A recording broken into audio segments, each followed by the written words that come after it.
It's no accident that sounds like you're leveling up in a video game. 48% of 18 to 29-year-olds have an online dating profile. Make them work for it. 45% of people say they're more frustrated with this form of dating than hopeful. There are so many people you can connect with. Should I swipe right? Swipe wrong. Swipe wrong. Setting the record straight on dating apps. Everyday people telling everyday stories of the swipe right world with your host, Chaos. Well, I know he had a good time. You know how it goes by now. Good morning, good afternoon, good evening, or good night. Just depending on whenever you're listening to the podcast. Welcome to the Swipe Wrong Podcast. I am Chaos. This is the #1 podcast on pirate ships absolutely everywhere around the world. Welcome to whatever Jolly Roger that you're on, where they pillage the village, which sounds, I'm sure, a lot more fun saying than it is actually doing. How you guys doing? You enjoying the in-between time, the dream within a dream? I feel like it's the inception period where we're playing our favorite episode, mine, Jay's. Then we're also catching up on some of the stuff that we didn't include in the initial shows. So in this in-between time, you know, I still check in with everybody. I still want to know how everybody's doing, want to know what's going on. And I was checking in with, it was the drive-by, who she's become a really good friend. She's a really good friend. So it's nice to catch up with her. And she's like, you know, I'm still on the sites. And what is interesting to me is how many fake profiles there are. And she sent me an article, and it was, I think it was about Hinge. And it was somebody who uncovered, they said, an army of fake men on Hinge, which that in itself just sounds crazy. Because if a woman uncovered an army of fake men on Hinge, fake profiles, a lot of AI generated profiles, like if it's an army of men, it must be like 75 countries of armies for women of fake profiles on there, because it seems like it doesn't matter what type of world that we're in. There's always much more fake women, or catering more to get, you know, guys are just stupid. We're going to fall for it a lot more than women are. I mean, I don't know if you've seen it. If you have Hulu, there's the Chippendales documentary. And what the heck do I know about Chippendales? I don't know anything about Chippendales. I'm sure as heck not built to be a dancer. Not anymore. Give me about 2 months and I could be. But what I didn't know is, so the concept on it was obviously great looking guys who would dance and be the male version, the strip club version for women, and women go crazy. What I didn't know is initially the show was just for women. No men could get in. So if you were a gay man, you couldn't get in there. And then one of the business models were, hey, why don't we, after the show is over, open up the club, charge a pretty steep cover for men to come in, and all the women who are ready to, you know, good to go, they're going to now have, you know, men that they could talk to, as opposed to leaving Chippendales, going out to other clubs and, you know, doing what adults do, having a good time. So since you have something like that, it seems like with this Hinge, with this Hinge article, how she found so many different fake men, it just seems like there's a shit ton of fake women that will be out there too, you know, fake profile women. So here's some of the things that were found. Like this is kind of what we were talking about. Drive-by is what I'll call her and I. Is just like, you have all these pitfalls when it comes to the dating sites anyway that you're looking out for. You're looking out for guys who or people who just want something different than what you want to. I mean, if you're out there and you are just trying to hook up, somebody else may not be trying to hook up, and of course vice versa. There's also people who are scammers. They're out there going to ask you for money. They're going to, you know, if you haven't seen it, there's something out there called Tendler Swindler. That's a pretty elaborate documentary about how this guy takes wind for hundreds of thousands of dollars. And before you say, oh, that could never be me, but it could. Like, you just never know what you're going to fall into. But we were talking about, like, but what's messed up about the sites? Like, what do the sites actually do that seems like it's a little off? You know, because no matter, like, what you may get out of the show, like, one of the main things of the show is, hey, awareness and protecting yourself. You hear us always do background checks, you know, have a buddy system, you know, things like that. So with the sites, what we started to, you know, learn was there's fake sites. There's literally a bunch of fake sites that are out there. And I don't know about your iPhone, but if I'm next to my iPhone and I said, you know, just talking to a friend, I might say, you know, I'm thinking about getting some UGG slippers for Christmas, you know, for blah, blah, blah. And blah, blah, blah is, you know, my closest cousin or whatever. Then I'm going to log into Insta or Facebook or something later on, and I'm sure I'll have a bunch of sponsored ads about Uggs and when they're on sale and where they're on sale at. So you know that when you start to take a look at dating sites, the algorithm that is Facebook, Insta, you know, tracking you across different platforms, they're going to have a bunch of dating sites out there. And believe it or not, there is a really good handful of absolutely fake bullshit sites that are out there. Sites that are set up to where, you know, they're going to tell you that it's 18 plus only. Find your match in, like, if you're in Rancho Cucamonga, hey, here's the hottest singles in Rancho Cucamonga that are DTF and good to go if that's what you're looking for. Or here's the greatest singles in Hermosa Beach, California that are ready to get married tomorrow and find the happily ever after. So whatever you're looking for, whether you're looking for the DTF or if you're looking for the happily ever after till death do us part, like, the algorithm is going to find you and it's going to say, hey, guess what? Here's where you have this. And you go on and you sign up and it feels just like it's any other site. It, you know, you put in your name, you put in your age, you put in what you're looking for, you put in your demographic, put in your mile radius, which some are great about the mile radiuses and some give zero fucks about your mile radius. They're like, all right, you said 30 miles. Here's somebody 6 states away, but they seem like a good match. Good luck with gas prices right now. So they'll do that and then they'll take it to a step further. Sometimes it feels like it's more legit when they ask for things like an ID. OnlyFans is a big thing. Like, OnlyFans is like, I have never gone on to OnlyFans to look for something in particular, but I have gone on to OnlyFans to take a look and see what it was and understand how it works. And I helped somebody set up an account for OnlyFans, and it's pretty detailed. Like, it's hardcore. Like, with OnlyFans, you do have to put in all this information. You've got to put in your name, your phone number, your address.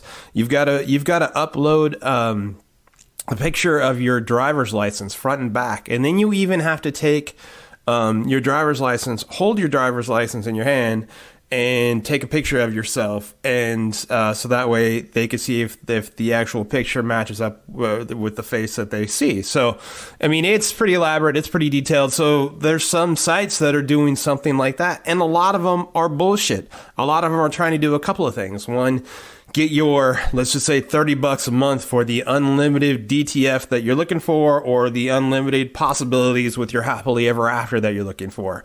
That's one thing they're doing. But it seems like the more elaborate they are, the more detailed they are, the more in-depth that they are, some of them are, going after your identity too. Some of them, now that they have your driver's license number, now that they have this, and some will even ask for your social security number, and you say, go friend yourself right then. You bounce, you go, you roll, you get the fuck out of there, and you run just like you stole something. It was a beer run, and you get the hell out of there. So don't mess with that. But that's how simple it is. It can be as simple as them trying to get a $30 fee from you to serious identity theft.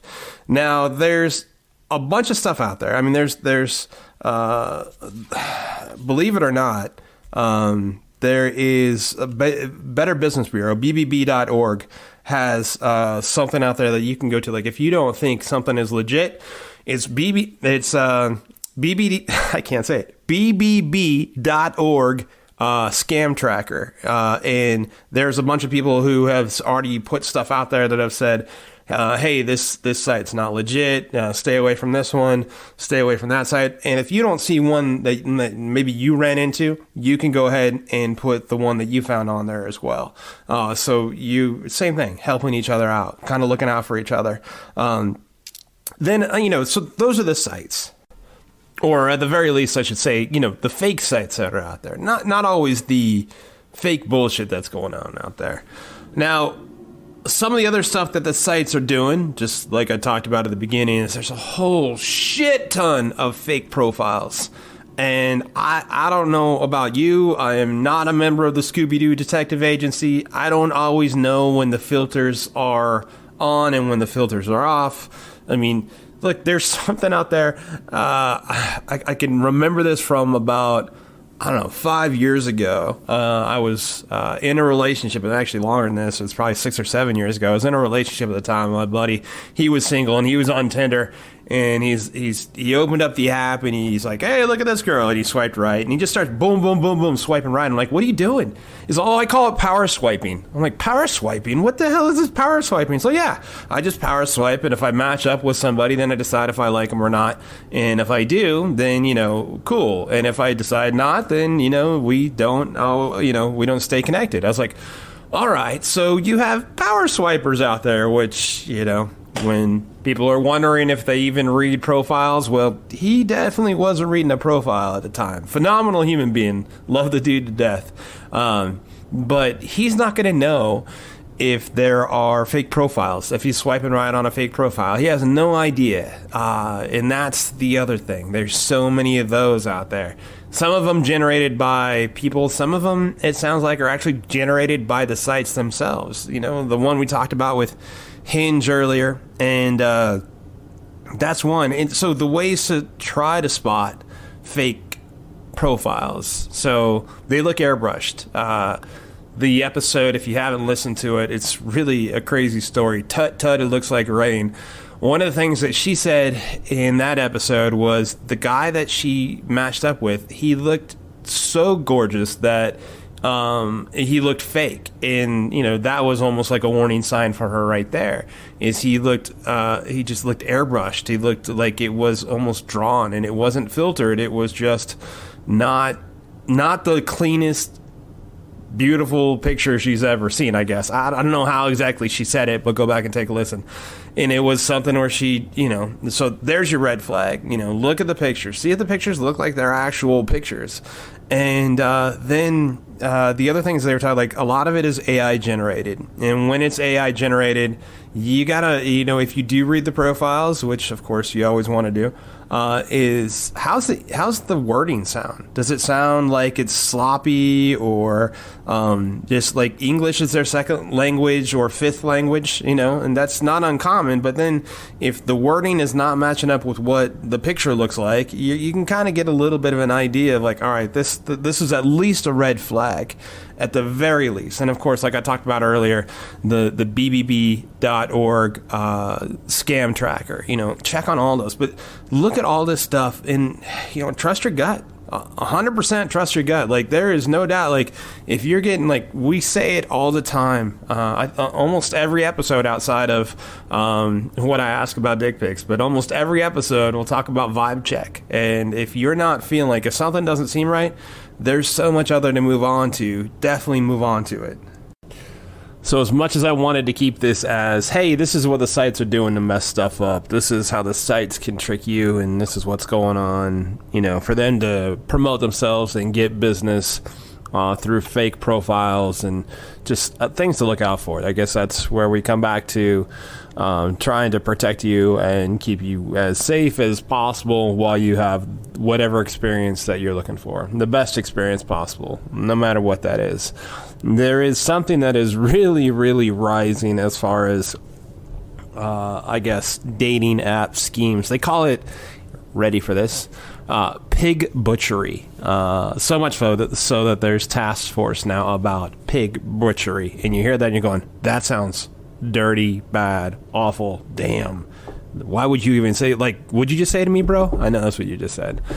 What pig butchery is you connect with somebody and you talk to them for a couple of weeks on end, and they create a different type of relationship. It's nothing that starts off really quick, and then they will start asking you for the financial investment. It's nothing that is done quickly. Takes a long time. A couple weeks is actually what they're seeing more as a minimum.